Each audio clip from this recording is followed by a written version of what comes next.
Este video se divide en dos partes, la primera y la segunda, para no variar, así como las clases. En la primera lo que voy a dar es una serie de pasos a nivel de abstracción para que hagas tu trabajo escrito, o sea, cómo lo puedes desarrollar o cómo puedes acomodar tus ideas. En la segunda parte es un ejemplo de video de aproximadamente 20 minutos que tú puedes reducir a 1 minuto cada fotograma, cada segmento. Ese está más largo porque acuérdense que yo explico, pero está separado y se caracteriza por los memes. En cambio, la primera etapa de este trabajo, de este video, se caracteriza por cortinillas verdes. Recuerda que te puedes inspirar en este video. Este video tiene solamente por objetivo ser un aporte académico, no busca likes. Y comenzamos.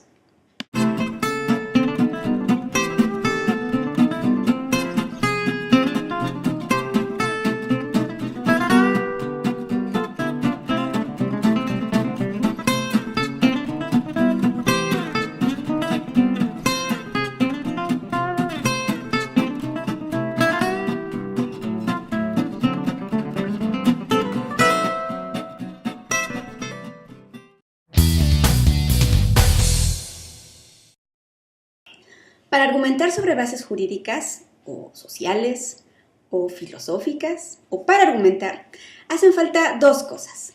Número 1, pensamiento crítico, que significa pasar por el filtro del razonamiento todo aquello que te hagan o te presenten como verdad. Y ese razonamiento, tu razonamiento, va a utilizar o va a aplicar las teorías que has aprendido, las teorías que ha desarrollado la humanidad, científicas, sociales, jurídicas, y entonces vas a evaluar si lo que te ofrecen es verdad. Y la segunda característica es este juguetito, que no es otra cosa que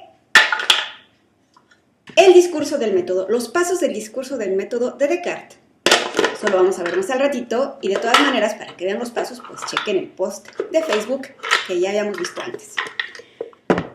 La idea es que sepas que la filosofía es muy útil para argumentar porque te permite construir argumentos o te permite organizar tus ideas de manera lógica, de manera científica y de manera ética.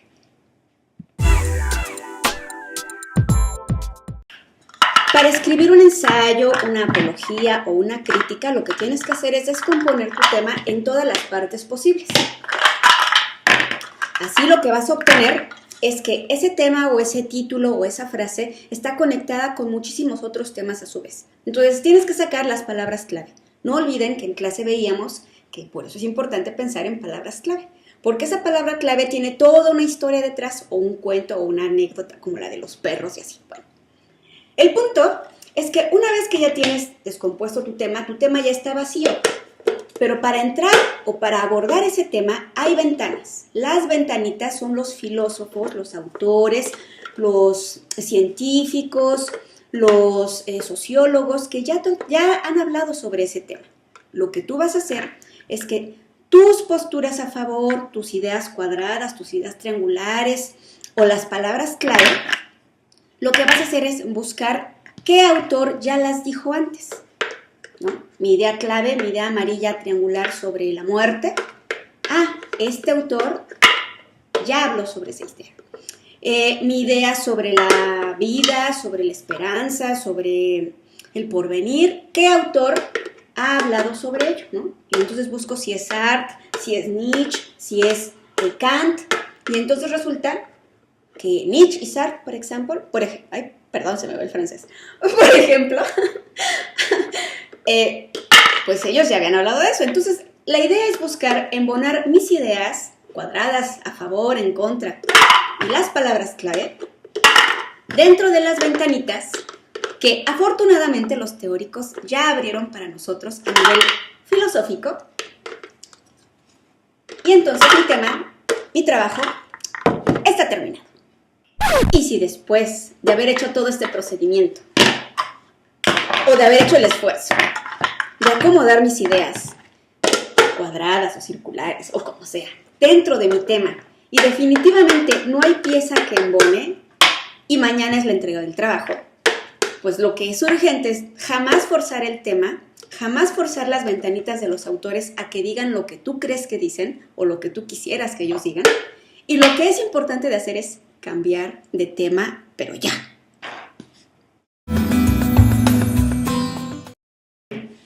Pienso que la mejor manera de abordar un debate, independientemente de si estás a favor o en contra de un tema, es siempre ir de lo general a lo particular, a nivel filosófico.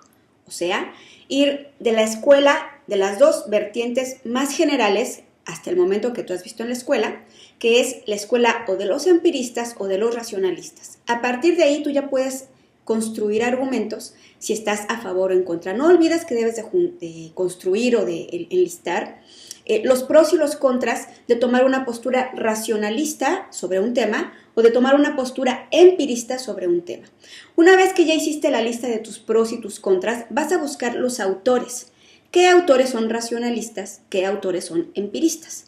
Ya que encontraste esos autores, vas a identificar dentro de las cosas que viste en clase o de los temas que viste en clase, qué autores están a favor o han hablado de lo que tú piensas, han hablado del tema que a ti te interesa. Entonces, eliges a tu favorito, eliges a tu autor con el que te vas a casar en ese momento. Sí. Y lo que tienes que hacer es desarrollar tu tema siempre citando al autor. Lo importante en todo esto es que observes que un debate significa construir argumentos para convencer a los otros. Por lo tanto, tienes que tener estas técnicas de elocuencia, estas técnicas de una buena expresión, una buena dicción, pero sobre todo una construcción de argumentos lógicos, científicos y éticos. Lo bonito de resolver dilemas filosóficos es que es bien sencillo, porque en esta parte, es mi parte favorita, es en la que podemos aplicar el cine. Sí, ahí puedes ver películas. Es muy útil ver películas que tengan como corte filosófico para que tú ya identifiques las ideas perfectas, ¿no? O sea, en esta parte, si se fijan, todo crítico de cine o toda persona que hace una crítica de cine es platónica. O sea, aplica el método de las ideas perfectas. Somos platónicos cuando hacemos críticas porque vamos a un producto cinematográfico con las ideas perfectas detrás de nosotros. Las ideas perfectas son las teorías del psicoanálisis, las teorías de sociología, la teoría política. Entonces, otras películas, escuelas cinematográficas, grandes maestros, grandes escuelas. Entonces, vas con todo este batallón de los 300 acompañando al gladiador. Y entonces vas a analizar la película. Entonces, volviendo al tema. Para resolver dilemas filosóficos es muy conveniente ver películas. ¿Qué películas te pueden servir para analizar cualquier dilema filosófico sobre genética, sobre bioética, sobre hologramas, sobre redes sociales, el impacto de la tecnología, la muerte, etc.? No se te olvide que Netflix, como todo en la vida, pues no todo sirve. Hay que aprender a ser selectivo. Por eso estamos aplicando el discurso del método todo el tiempo con Descartes. Por eso estamos aprendiendo a dudar. Y de Netflix puedes elegir algunos productos que tienen estos dilemas filosóficos. Películas o series como la serie Black Mirror, Bandersnatch, Time Lapse, Hair, Mr. Nobody, Russian Doll, Principio y Fin, El Aviso, Enemy, de Iceland, Cam, Las Brujas de Sugarramurdi y desde luego el capítulo de Black Mirror, Nosedive. Entonces es muy importante ver películas. Todo lo anterior sirvió para que veas cómo organizar tus ideas y puedas comenzar a hacer tu trabajo escrito. Sin embargo, evidentemente no tocamos nada relacionado con redacción, normas APA, número de párrafos, número de caracteres, tamaño de letra, tamaño de la fuente, no. Estamos hablando a nivel de abstracción, de darle contenido a tu trabajo escrito. Y ya con todas esas ideas que viste antes, pues ya puedes comenzar a escribir. A continuación lo que vamos a ver es en la segunda parte de este trabajo, que es un pequeño videíto. En este videíto está basado como en dudas existenciales, en preguntas filosóficas o en preguntas abiertas y se van a responder acomodando a cada pregunta, ¿no? A cada cuestionamiento que tú vas a ver en cada cortinilla a manera de entrevista. vamos a ir intercalando los autores. Y cada autor lo vamos a ir acomodando de acuerdo al tipo de pregunta y de acuerdo a lo que considero que es mi convicción o que es mi auténtica opinión. Hay que ir aprendiendo eso. Fíjense, para hacer ensayos o para hacer críticas de cine. Ay, disculpen ustedes. Pero ya vieron que esto no ha cambiado. Sigue igual. Entonces, la idea es que cuando empieces a hacer tu video, no olvides conservar tus cortinillas de introducción. O sea, pueden ser cortinillas de imágenes, pueden ser cortinillas de música, pueden ser cortinillas de objetos, pueden ser cortinillas de edición de las mismas. No importa. La idea es que las conserves. Puedes utilizar frases, puedes utilizar aforismos y hagas una estructura de trabajo. Recuerda que este video no busca likes. Esto no es un canal como para no sé qué, no. Esto es solamente un trabajo académico, un aporte académico con una visión académica y con fines absolutamente académicos.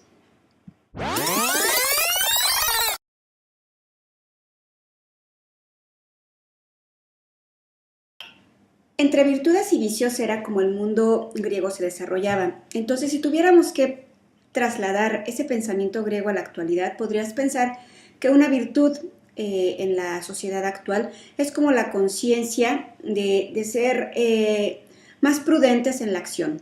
Es decir, tener más conciencia de cómo nuestros actos dañan a los más débiles. Y cuando yo hablo de los más débiles, hablo de las víctimas de bullying, los perritos, la protección a todos estos seres de alguna manera más débiles. En cuanto a vicios, habrá quienes piensan que un vicio podría ser la democracia, porque de acuerdo a Aristóteles, la democracia es un gobierno impuro. Lo contrario, que sería un gobierno puro, es la república. La república consiste en que todas las cosas se van a resolver entre todos los mejores. En cambio, la democracia es el gobierno de los muchos, no de todos. Y el gobierno de los muchos, que muchas veces son peores, de los muchos peores. ¿Por qué? Porque están guiados por el interés, a veces del dinero, a veces de la falsedad. ¿No? Entonces, Aristóteles en la página 205 de La Política, edición sepan cuántos, de la 205 a la 208, él explica por qué la democracia es un gobierno impuro. Otro vicio tal vez del mundo contemporáneo pudiera ser la violencia, otro vicio pudiera ser la injusticia. Es decir, para que tú puedas hablar de vicios y de virtudes, tienes que irte a lo que se consideraba una virtud, todas estas, las virtudes aristotélicas, las virtudes dionéticas, la fortaleza, la templanza, la justicia, la sabiduría, la prudencia, y ver cuáles son los vicios, y entonces identificar en la actualidad, de acuerdo a los autores griegos, qué es un vicio, qué es una virtud y cuál prevalece hasta nuestros días. Bueno, yo nací a finales de los años 70 y a finales de los años 70, los años 80 en México, tenemos el presidencialismo a tope. O sea, todos los niños queremos ser de grandes, cuando seamos grandes, todos queremos ser presidentes de México o algo parecido. Entonces, vas creciendo con esta idea, esta motivación guerrera, esta tenacidad, esta meritocracia bien avenida en las familias y es una gran cualidad. Nietzsche construye estas ideas a partir del superhombre, de esta idea de ser los mejores, ser las personas más aptas a nivel de deporte, a nivel físico, intelectual, cultural, ético. ¿Me explico? O sea, tener esta alta calidad en varias esferas de la vida para ser muy competitivo, ser un superhombre. Entonces, gran parte de mi generación crece con esa idea. ¿Es mal empleada actualmente? Pues no sé si sea mal empleada, pero creo que es muy explotada, porque vemos que las redes sociales, en efecto, han hecho una sustitución de la meritocracia. Esta meritocracia que de alguna manera inaugura Napoleón en su código napoleónico, la meritocracia es la que te va a permitir ya no seguir el trabajo que tenían tus padres, que es la característica del feudalismo. La meritocracia que instaura Napoleón te va a permitir que tú seas el que puede elegir tu trabajo, ¿no? Pero aparte, cuando elijas tu trabajo, tú vas a poder ir ascendiendo y conforme vas seas más preparado, puedes aspirar a otro nivel de vida. Entonces, actualmente, perdón, ya me regresé. Actualmente, esta característica es un poco explotada porque veamos que en las redes sociales se busca sustituir la meritocracia por la popularidad, que son cosas diametralmente opuestas. Y se piensa que porque haces videos como este y tienes muchísimos likes o lo posteas en Facebook y hay 2 o 3 personas y no hay nadie más, ya eres famoso, ya eres popular y ya tienes un grado alto. Entonces, la popularidad en redes sociales se ha confundido con la meritocracia.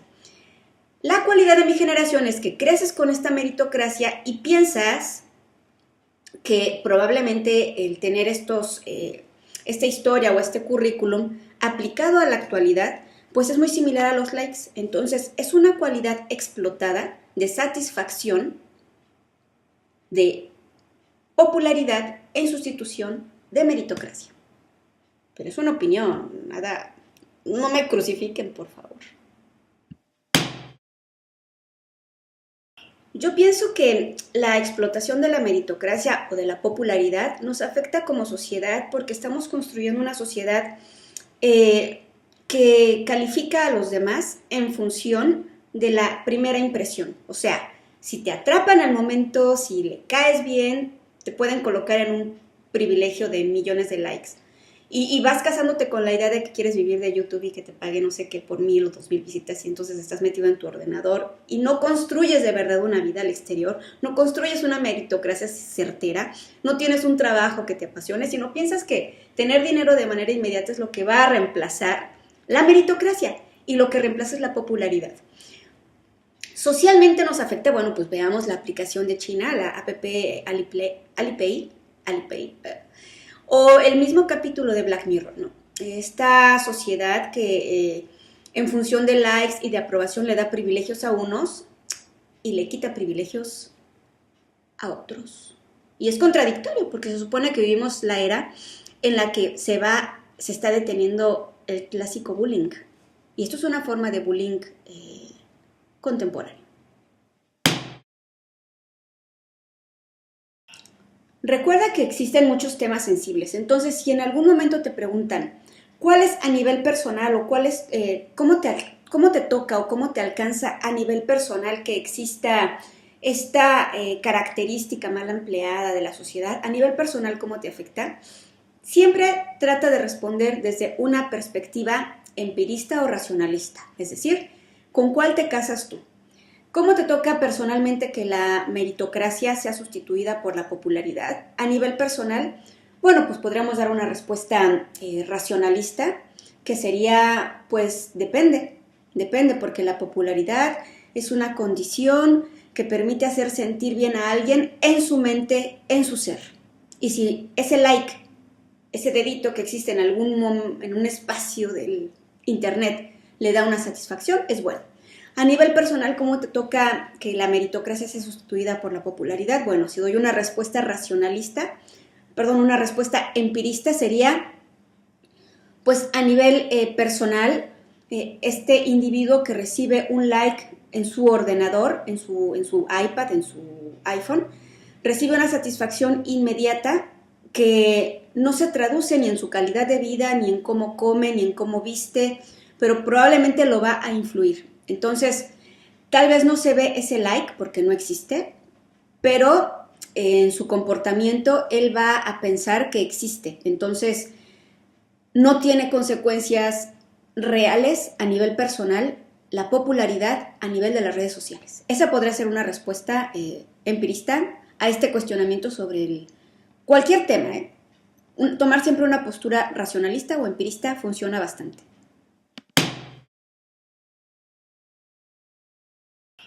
Fíjate que de alguna manera comparto la visión nietzscheana y sartriana del mundo. No existe escapatoria a toda esta comedia, a este teatro que se llama vida. La vida es sueño, decía Calderón de la Barca, y es cierto. No hay escapatoria en América, en Asia, en Europa. Todos somos parte del mismo patrón llamado dinero, neoliberalismo, bloques económicos. No hay escape de este sistema, pero puede haber puertas Ay, mi casita, porque aquí no hay esta esfera. Puede haber puertas, puede haber ventanas en las cuales tú eres parte del sistema, pero puedes ser libre hacia ti mismo, hacia tu interior. Entonces, esas alternativas son las que te permiten, a través de la filosofía, sin tampoco debrayarte, ni tampoco así como pirarte a otro universo, tratar de ser feliz. La búsqueda de la felicidad, decía Aristóteles. La búsqueda del conocimiento, la virtud de saber, la virtud de aprender, la virtud de conocer las ideas perfectas, decía Platón. Pero también la virtud, la máxima, creo yo, de conocerte a ti mismo.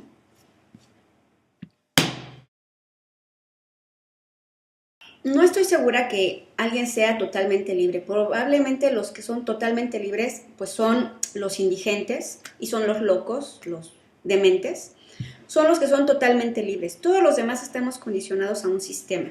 Como bien lo decía Sartre, sí estamos condenados a la libertad, pero condenados a la libertad de la idea Dios. O sea, hemos cortado este sistema de creencias y ese sistema de control religioso. Estamos condenados a la libertad de ese Dios o de esa dependencia, porque recuerden que Sartre tiene su existencialismo es un existencialismo ateo. Sí estamos condenados a ser libres, a ser libres de la idea Dios o de la idea dependiente de que existe una conducción religiosa, una predestinación religiosa. Pero estamos condenados a ser libres en un mundo unidimensional, este mundo unidimensional del que hablaba Marcuse, porque por más que quieras elegir, siempre hay solamente una opción, y la opción es la que te proporciona el mismo sistema. Ejemplo, tú vas a la universidad y dices, yo quiero estudiar lo que yo quiera, pero resulta que solamente hay 5 carreras, y entonces tú eres libre de escoger las 5 carreras. Eso es a lo que se refiere Marcuse. El hombre unidimensional o el mundo unidimensional es aquel en el que en apariencia tú tienes muchas opciones para elegir lo que tú quieres ser, pero las apariencias las dictó y las determinó el sistema. Entonces, estamos condenados a ser libres, como dice Sartre, en un mundo unidimensional, como dice Marcuse, pero a la vez tenemos esta capacidad de elección y de no elección y de reconstrucción de esos valores, de una transvalorización de los valores que decía Nietzsche. Y también, ¿por qué no?, tenemos esta gran capacidad de razonamiento, de duda, de reflexión y de descomposición de todo lo que nos plantean como verdades para elegir lo que más nos gustaría hacer a nosotros mismos. Esta descomposición de piezas a partir de un discurso, a partir del discurso del método de Descartes, por ejemplo.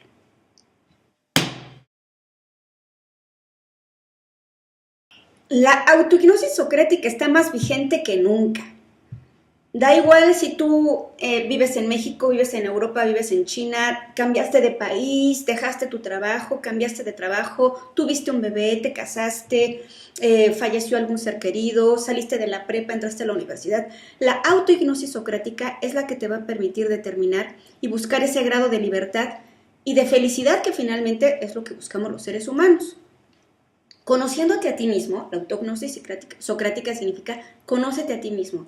Es decir, tú creciste a 15, 16, 17 años, elegiste carrera a los 17, pero no puedes saber, sino después, ¿verdad?, con el tiempo, si de verdad esa elección la hiciste por ti o por todo el esquema, toda la estructura de creencias familiares o por todo el esquema de expectativas y deseos familiares o por toda esta admiración y esta construcción de admiración que hiciste sobre alguna figura importante, algún arquetipo.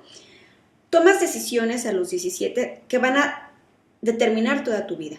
Entonces, solo se puede saber si comienzas desde muy pequeñito a llenarte de muchas materias para conocerte a ti mismo.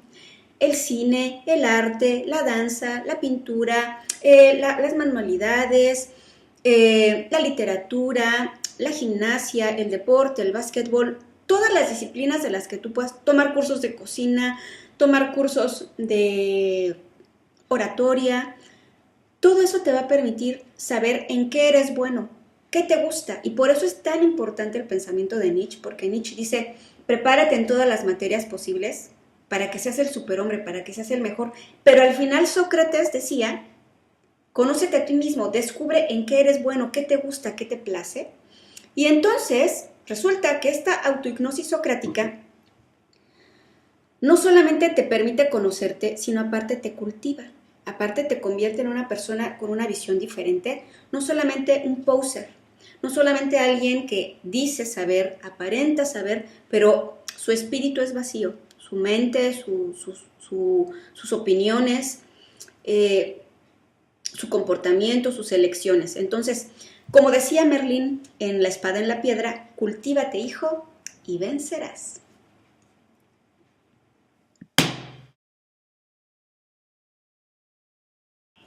¿La Matrix existe? Probablemente sí.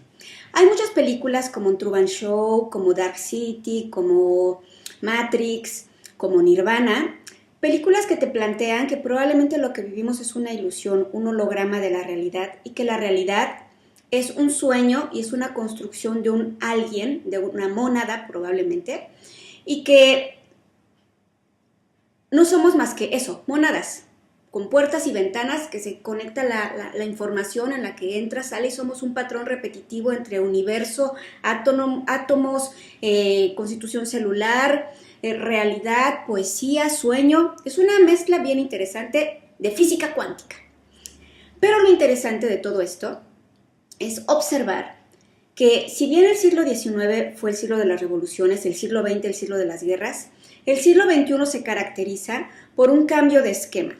Ya en el siglo XX el psicoanálisis permitió observar las consecuencias y estudiar la psique humana y observar cómo los patrones de comportamiento son resultado de una serie de experiencias y a partir de ahí pues todas las escuelas de psicología, etcétera. Pero lo importante es detectar que si esta Matrix existe, si somos parte de un sueño, de una realidad, ¿en qué modo somos libres? Es ubicar que en este siglo XXI se está intentando construir un nuevo sueño, una nueva realidad con mayor participación de los hombres que se involucran en las familias. Por eso este rollo de las nuevas masculinidades, etcétera. Porque hay quienes dicen, no lo digo yo, hay quienes dicen que son las mujeres las que fallaron en su encomienda, en su función social, por construir familias equilibradas, familias guiadas por el justo medio. Porque si bien existen hombres adultos de muchas generaciones guiados por este vicio griego, aristotélico, del vicio del machismo, por ejemplo, eso es resultado de una educación. Y si esa educación la dieron las mujeres en ausencia de los hombres porque ellos estaban trabajando, la conclusión lógica sería que los que fallaron en la sociedad no son los hombres, no son los hombres los que tienen que pedir perdón, son las mujeres las que fallaron en su función de educar personas guiadas por esta virtud aristotélica del justo medio, o sea, hombres más comprometidos con sus familias, menos distanciados. Eso es un ejemplo, O sea, la idea es que tú bajes alguna de los vicios o de las virtudes griegas y puedas analizar si dentro de lo que se considera realidad existe o no. Lo cierto es que para ser libres en esta Matrix es autohipnosis socrática la que te ayuda, el acercarte a la naturaleza, el estar más en contacto con las cosas vivas y olvidarte de cosas como este post, las redes sociales y la tecnología, etc. La importancia de los autores y las fuentes es absoluta, porque es como en un accidente. Dos autos tienen una colisión, lo primero que vas a ver son las placas. Las placas te van a decir el estado o la entidad federativa, la fecha, el nombre del propietario, el domicilio, es un referente. Mismo caso que cuando pides un consejo matrimonial o un consejo sobre la vida y vas a una iglesia o vas a una mezquita o vas a un partido político, cada sector, cada fuente tiene su propia ideología, entonces tienes que cuidar las fuentes de a quién le preguntas qué. Porque cuando tú le preguntas a alguien algo es porque tú esperas que te responda lo que tú quieres oír. ¿Me explico? O sea, cuando tú con tu idea sobre la libertad te acercas a la ventanita de Sartre, es porque ya sabes qué te va a decir Sartre. O sea, Sartre te va a decir lo que tú quieres oír. Pero si con tu duda o con tu ventanita o con tu esquema sobre digamos, el suicidio, te acercas a Durkheim, ya sabes lo que Durkheim te va a decir. Pero si con tu duda sobre el matrimonio, sobre la vida o sobre el aborto, te acercas a la Iglesia Católica o te acercas a una comunidad judía, ya sabes lo que te van a decir. Entonces, tanto las fuentes como los autores hablan mucho de ti y hablan mucho de la ideología y hablan mucho de la línea discursiva que tiene tu trabajo. Cuando te presenten una pregunta como ¿qué problema presentaría perseguir tal fin o perseguir sin la intermediación, sin la participación de la parte filosófica? A toda pregunta sobre qué problema habría, qué consecuencia tendría, qué pasaría si, lo que te recomiendo es que siempre recurras a los clásicos. O sea, siempre vete a qué respondería Aristóteles o qué respondería Platón o qué respondería Sócrates.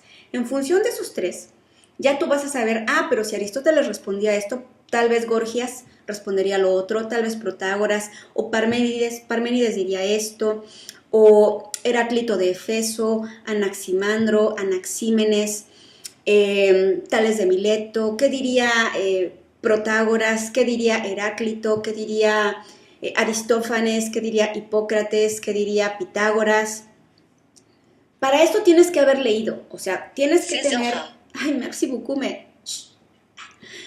Para esto tienes que haber leído a los autores, o sea, si ya tienes tu resumen, no basta con que vayas a las clases y pues escuches y digas, no, sí, eso está súper bien y pues ahora yo puedo hablar como de la existencia. No, se trata que de verdad tomes apuntes y apliques lo que aprendes en la escuela a tu vida diaria, porque en la escuela pues solamente vas a aprender una pequeña parte que es la idea perfecta, ¿no? O sea, todo el conocimiento, pero sea aristotélico, o sea, llega a tu casa y vívelo, observa tus papás, las plantas, los perritos que nos enseñan mucho. Aplica lo que ya viste de idea perfecta a nivel platónico en la escuela, ahora vete y aplícalo a nivel aristotélico. Entre toda la multiplicidad, entre toda la imperfección, entre lo que tú vives día a día, ejecuta lo que aprendes en la escuela, lo que bien aprendes en la escuela, porque pues ya sé que ustedes aprenden de todo, pero lo importante, o sea, lo que te va a ayudar a abrirte puertas al futuro. Entonces, lo recomendable es que siempre respondas por los clásicos. Por ejemplo, si te dicen, ¿qué consecuencia tendría en la sociedad mexicana si solo quieres ser bella, millonaria, tener mucho éxito, tener mucho dinero, ¿no? Pues la consecuencia sería que si no usas la razón, si no reflexionas, si no tienes un nivel, si no eres una persona como cultivada, si no tienes un nivel, con un criterio, pues lo que vas a hacer es ser fan de Paulo Coelho, por ejemplo, porque, ¿cómo se explica el fenómeno de la fama y del éxito de Paulo Coelho? Bueno, pues muy sencillo, por la democracia. Porque, pues, también las personas pobres de espíritu, las personas sin mucho criterio, las personas pobres de espíritu, digamos, pues también tienen derecho a tener ídolos. Entonces, ¿qué sería si tú no puedes, si tú no cuestionas tu realidad, si tú no te conformas verdaderamente como una persona un poco más crítica, más selectiva en las lecturas, en la literatura, en tu formación? Pues lo que pasa es que es un desequilibrio. Entonces, ¿qué diría Aristóteles? ¿Cómo respondería Platón? Pues que esto se responde por el justo medio. O sea, si tú vives una vida solamente cargada a la parte pasional, a la parte nutritiva, a la parte de los sentimientos, ¿dónde queda la parte racional? ¿Dónde está el justo medio? ¿Dónde está el equilibrio? Vives una vida desenfrenada desde el punto de vista de todos, de Sócrates, Platón, Aristóteles, ¿no? Santo Tomás, San Agustín, Descartes, Kant. O sea, si se fijan, todos de alguna manera hablan de la importancia de que haya un equilibrio y del control de las pasiones, del control de las emociones y del control de los pensamientos en estos niveles. que el ser humano no es solamente cerebro, o sea, no puedes estar todo el tiempo, toda tu vida de la prepa, metida en los cuadernos estudiando, porque tu parte anímica, tu parte de pasiones, de sensaciones, va a tener un desgaste. Tampoco te la puedes vivir en la vida loca, con tus pasiones y tus emociones, descuidando tu parte racional, intelectual, porque entonces vas a tener un desequilibrio profesional. Sócrates, Platón, Aristóteles, los tres coinciden en que debe haber un equilibrio de pasiones, sentimientos e ideas. Entonces, esa es la parte más importante. Un autor muy reciente, les decía yo desde el principio que me agrada bastante, es Michelangelo Bovero. Bovero, B de grande, O, B de vaca, E, R, O, o sea, él dice que la democracia, la caquistocracia, llega un momento pues en el que pierde todo este esquema de conocimiento, de validez, porque efectivamente estoy aquí, no me he ido, no se espanten, soy yo, aquí sigo. Efectivamente, todo este esquema, la caquistocracia lo que convierte es a las personas, a ver si aquí se ve. ¿Cómo se escribe? Ah, se escribe hacia acá.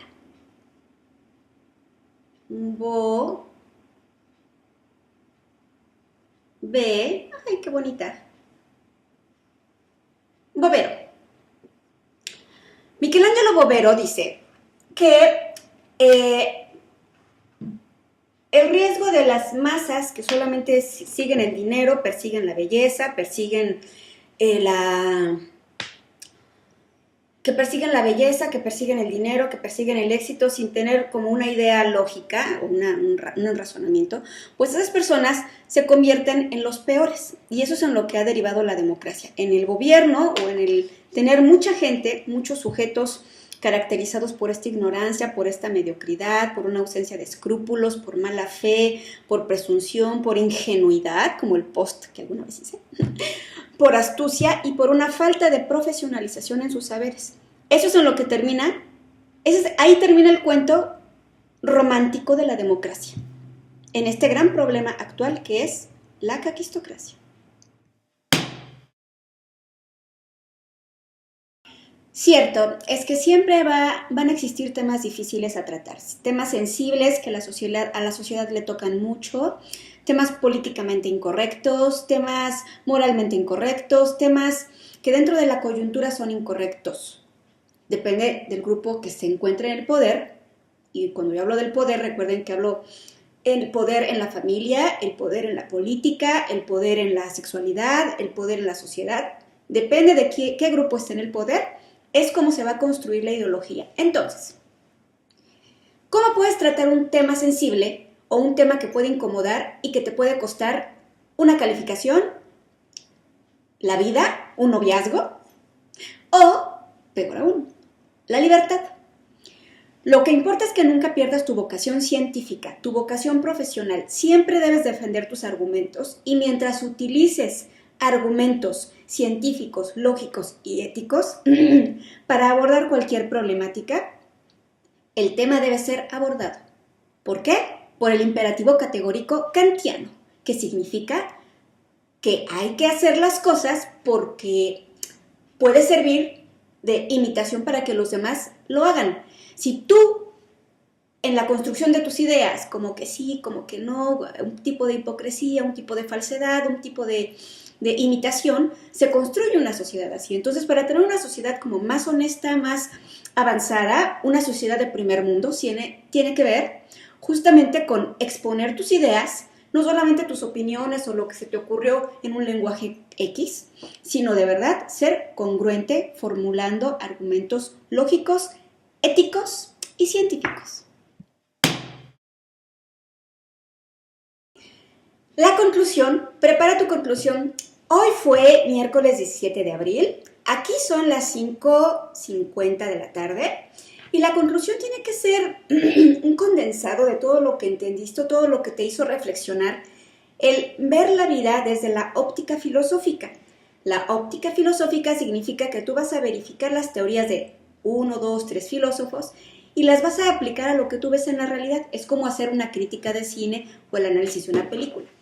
En la conclusión, no se te olvide que tienes que meter, pues, o tienes que poner, justamente lo que te deja todo este ejercicio de reflexión, lo que te va a ser útil para tu vida, lo que no te va a ser útil. Y bueno, aquí está mi ventanita de comunicación que fue muy útil en esta ocasión. En una conclusión, no solamente tienes que poner, no se trata de hacer un recopilado intenso, inmenso de palabras, sino simplemente poner 1, 2, 3. Probablemente pueden ser tus 3 hipótesis. Y este trabajo o este video o tu ensayo o tu apología o tu crítica te pueden servir en el futuro para un trabajo más serio. Entonces, utiliza esta oportunidad de hacer una conclusión como para formular hipótesis. Recuerda que las hipótesis son comprobables. O al contrario, utiliza las hipótesis, las ideas triangulares, sus ideas cuadradas que ya tienes sobre la vida y trabaja sobre ellas para hacer un trabajo o un tema de investigación. Y por favor, no plagies. No plagies. Cita. Quizá decir una frase impactante que a todos impresione te hace sentir como el meme de Winnie Pooh con traje sastre y monóculo, pero no lo hagas.